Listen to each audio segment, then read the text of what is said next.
So then one of the things was, here we've got the figure of Virgo. You can't see it there, can you?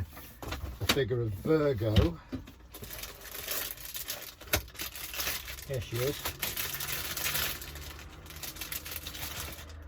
Cut from a map.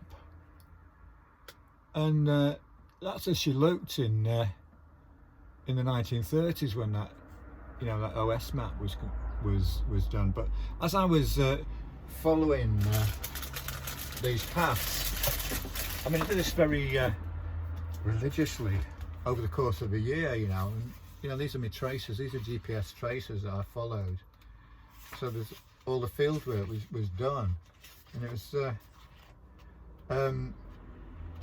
Virgo, yeah. There's lots of roadworks going on while I was doing this. There was roadworks, and what I didn't realise at the time was when you put an idea out there, it sort of it resounds around the cosmos or something.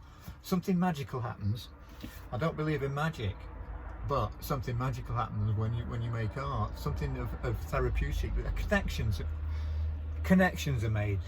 Connections are made between people in a positive sort of way when you make these sort of things and you share your ideas and these half-baked ideas really that you're thinking through.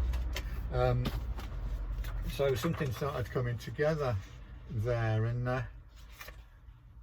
these roadworks, I mean, where they actually built a huge breast roundabout just in the right place on Virgo, and so I went out there and did a video, and the highways agency were drawing in the information from Google Maps, which I was using as Google Maps were being developed, and referring to this area as a Virgin's Nipple, and they put it out on the radio because there was various traffic accidents there.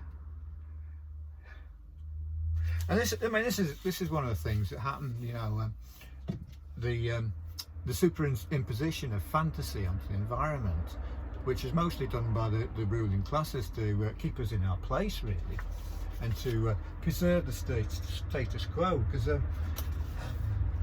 I mean, I'm trying to unsettle that status quo, really, because it's that status quo is quite bad for a lot of us. I mean, it's all right for a few billionaires, but for the vast amount of us, it's pretty hard work.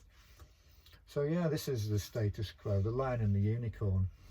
Now this is from St Bartholomew's Church in Warlegan, and this was there was a play done about the Vicar of Warlegan. Not a play. There's a film done by it, and it was actually the last acting role that Edward Woodward did.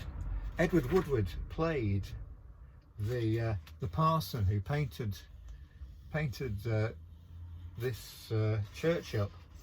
And actually, when I was in Morocco, funnily enough, I met this guy in Morocco, and 3 years later he was living in this vicarage that belonged to this character who was played by Edward Woodward. So I got to see the inside of this vicarage. The vicar was, what's it called, Frederick Densham, and in the absence of any congregation at the church, he preached to pews filled with cardboard cutouts representing former rectors of the parish. He wasn't a vicar, was he? He was a rector. So yeah, so these sort of strange magical things happen. Another thing that happened while I was doing this, I got drawn into